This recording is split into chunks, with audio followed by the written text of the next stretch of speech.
A top story that we're tracking at this hour. Pakistan's government is set to introduce a constitutional amendment in today's National Assembly sitting aimed at extending the retirement age of superior judges.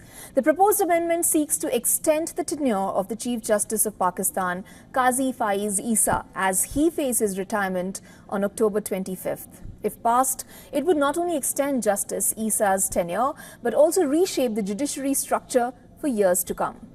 The coalition government is confident that it will achieve the required two-thirds majority in the National Assembly. They require 224 votes out of the 336 seats. The PPP and the PMLN, along with other parties in the coalition, hold 212 seats, leaving them 12 votes short. The ruling parties, therefore, requires the support of the GUF and some independent lawmakers. Now, the amendment also needs to be passed at a two-thirds majority in the Senate. If they succeed, it would signal a major victory for the coalition. Opposition parties led by the Pakistan Tehreek-e-Insaf are opposed to any move that extends the tenure of the Chief Justice. The PTI has alleged that the move is meant to block the appointment of Justice Mansoor Ali Shah as the CJP after Issa's retirement. Increasing the age of retirement of Supreme Court judges to 68 would delay Justice Shah's tenure for 3 years. He will become the Chief Justice only after the 3 more years of the current Chief Justice's term are over. Former Prime Minister Imran Khan has said in a tweet that Chief Justice Issa's tenure is being extended because he is protecting human rights violations and election rigging. Imran Khan has accused the government of destroying the system to prolong its hold on power. He has alleged that Qazi Faiz Issa has fully facilitated the entire judicial system to be held hostage and warned that when the mafia and gangsters dominate the judiciary, the country will be destroyed. Now, today's National Assembly sitting is expected to have a major impact on Pakistan's judicial functioning. It is also unusual that it is being held on a Saturday. Since the elections this year, the Assembly has convened on weekends only twice so far, for the Prime Minister's election and for the budget session.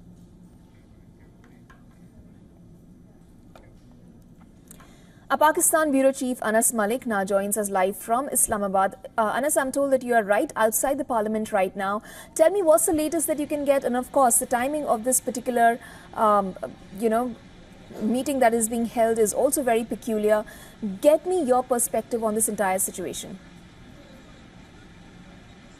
Well, Isha, the 27th amendment in the Pakistani constitution is all set to be tabled in the next 48 hours. It can be there today, it can be there tomorrow, but that is a given that it will be tabled by this weekend. By the end of the week, the 27th amendment in the Pakistani constitution will be tabled. Now, this is very critical because it talks about extension and tenure of the Chief Justices. That is number one. Number two, giving age and the extension in age of retirement or superannuation to civil servants. That is something that has been opposed in principle by the Pakistan Tehreek-e-Insaf. As you rightly mentioned in the read, Imran Khan and his party have been alleging that the incumbent judicial leadership have been protecting quote-unquote human rights violations. That's what a claim that they have been doing.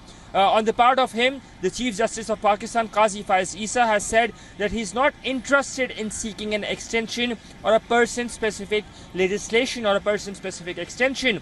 However, in case if something with regards to do with an institution is done, he remained silent. So there are some lacunas or grey areas that are there on the part of the Chief Justice of Pakistan. And I think that is something that the government is trying to exploit and explore. That being said, today the National Assembly session is to be convened at 3 p.m. and followed by the Senate session, the upper house of the Parliament, which will convene at 4 p.m. where in all likelihood these bills are to be tabled and then followed by a debate. Now, the number game is really quite interesting because the government does not have seeming two-third majority, which is a prerequisite for these constitutional amendments to pass through. So what remains to be seen is that who will go on and side with the government to complete that magical figure of 224 in order for the government coalition to attain two-third majority.